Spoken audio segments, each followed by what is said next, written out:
دا تاسو ته چې دا کم تصویر ښکاري دا د جنت مرغۍ الله دنیا ته راوستې وه او په یو څو میاشتو کې بیا واغستو.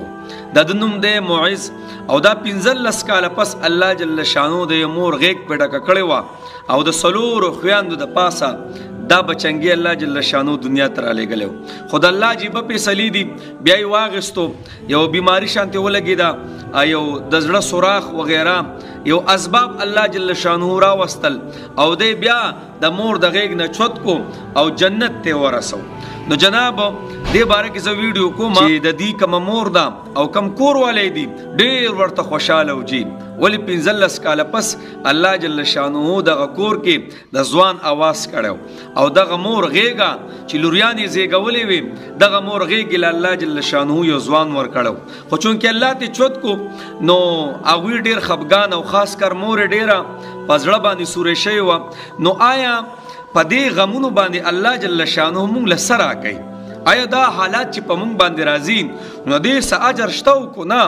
اسی الله جل شانو انسان په دنیا کې وزوري. نو زه به نن دې باره کې تاسو ویډیو کوم ښه. نو زه خو به صرف لاول دا خبر راوالم چې په کائنات کې نبی علیه الصلاة والسلام په شان نازبین انسان نازبین بدن الله جل شانو نه پیدا کړی. ای محبوبه دا هر څه مې پیدا کړي محبوبه ستا لپاره مې پیدا کړي. والضحی واللیل اذا سجا محبوبه ستا په مخ مې د قسمي، ای محبوبه ستا په زلف مې د قسمي چې د مکې مکرمې غرونه ولا د سرو کېدل او فرشتې راغلی د هغه سره جنگ کړی دی د کافرانو خلاف او څنګه چې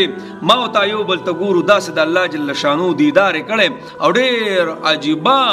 یو مقام ول الله جل شانو په کائنات کې ورکړی د هغه نه هم الله جل شانو بچي اغستی دي ښه. او په داسې عمرونو کې ابراهیم رضی الله تعالی عنه د څلورو کالو او په دې لاسو کې پروت دی نبی علیه الصلاة والسلام ابراهیم رضی الله تعالی عنه 3 بچي د نبی علیه السلام ځوانان او پورکوټوالی کې الله د دنیا نه اغستی او د دنیا نه د نبی علیه الصلاة والسلام د غیږې نه چوت کړي دي او ابراهیم صاحب د نبی علیه السلام په غیږ کې پروت دی او د نبی علیه السلام په غیږ کې سلګی وي او نبی علیه الصلاة والسلام ورته داسې ګوري او د نبی اسلام د سترګو مبارکو نه اوښکې رابهیږي او وایي اے ابراهیم ستا په جدای به موږ ډېر خفه یو. ګورو د نبی علیه الصلاة والسلام بچي هم دنیا نه الله جل شانو په داسې عمرونو کې اغستی دي ښه. نو جناب ما ورته پکې څه یو؟ آیا په دې باندې الله څه مقام ورکوي؟ آیا د مور او پلار به په کائنات په قیامت کې د دوی سره به شفاعت کوي او که نه؟ د دوی په مرسته کې به د الله په عدالت کې جنګیږي او که نه چې دا زما مور او پلار دي دا جنت ته بوځه؟ نو زه به صرف یو خبره وکړم کله چې د یو انسان نه روح د یو ماشوم نه روح الله جل شانو والي د فرشتو په ذریعه نو الله فرشتو ته وایي ای فرشتو د کوم ځای نه رالی او سم کول. فرشتې ورته وایي ای الله ستا پلاني یو دنیا ته تللي په پلاني ځای کې ستا بندګانو او د هغې د بچي روح هم راوستو د ځان سره هم راوخېجو. الله ورته فرمایي زما د انسان زما د بنده د زړه غوښې هم راوشو کولې ای الله راوم شو کولې سیوي ای الله ستا په فیصلو باندې راضي یو. حمد او ثنا یې بیانوله وایي ښه وای پریاد خوی نه کو چغې سوري خوی نه والي او دا خوی نه وي چې الله زما درد لیدلی دی او زما درشل دی لیدلی ده او ای الله دا دې څه وکړم دا پریاد خوی نه کو که نه پریاد یې نه کو ښه. وای په جنت کې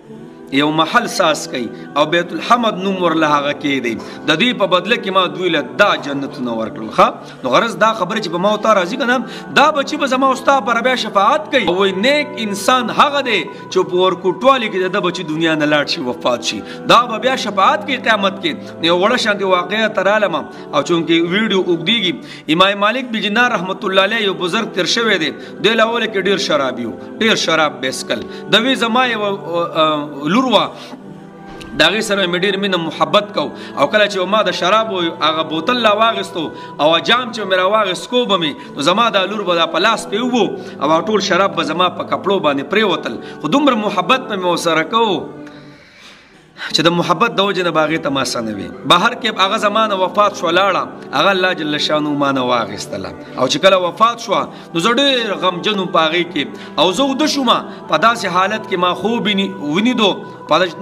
نشو ما شراب حالت کې استوده شوم په داسې حالات کې ما خوب ولیدو او د حشر میدان می ولیدو او قیامت قائم شوه دی او زه چې ګورم دی عجیبه حل چل دی شاته پسې یو لوی اژدها را روانه شوه زه د هغې نه منډې وم او دغه اژدها په ما پسې را روانه ده زه ترې منډې وم او په ما پسې را روانه ده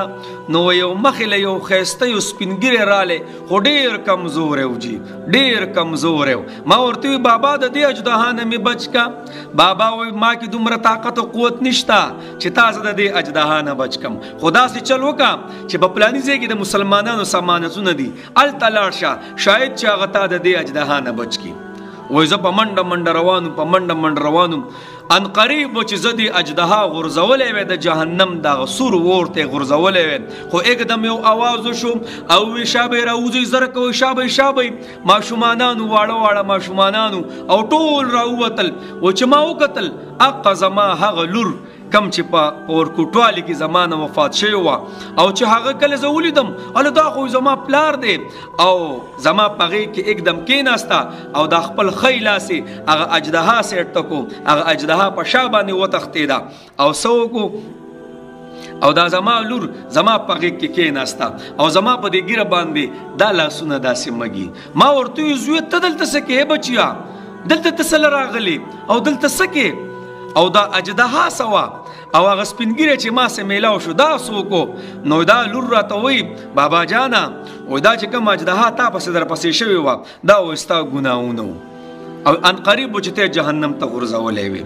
او وایي بچې وایي دا کم چې دا سپین ږیری دی دا وایي څوک بابا جانه دا وایي ستا نیک اعمالو خو دومره کم چې د دې اژدها په مقابله کې هېڅ نه و او ویې لور ته دلته څه کوې دلته څه کوئ بابا جانه موږ به ستاسو شفاعت کوو د الله په دربار کې به ستاسو دپاره جګړې کوو چې الله دا زما پلار دی دا زما مور دا جنت ته بوځي بابا ستاسو دپاره موږ دلته ناست یو او ستاسو دپاره به موږ شفاعت کوو څنګه چې موږ شفاعت وکړو نو دینار رحمت الله فرمایي چې کله راپاڅېدم نو بس توبه مې ویسته او د خپلو ګناهونو د هر څه نه مې زندګي بدله کړه بیا مستجاب الدعواتو لاس چې به یې داسې کول د دې نه مخکې به الله د هغه دعا قبوله کړې وه نو جناب دا به چنګي چې زموږ دنیا نه لاړ شي دا به قیامت کې زما او ستا دپاره شفاعت کوي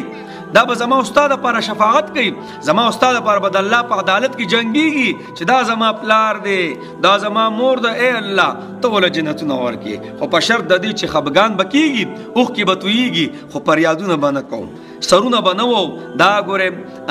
دا معیز الله دې الله خو بخلی دی خو چې کم پسماندګان دي الله دې وله بدلي ورکړي د دې غم او زه درته قسم خورم دې بدلې به الله تاسو له درکوي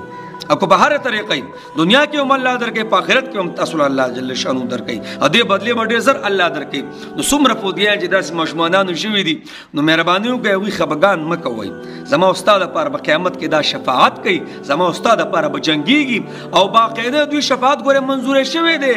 قبول شوی دی دوی شفاعت کې به خبرې اترې نه وي نو صحیح ده که نه انشاءالله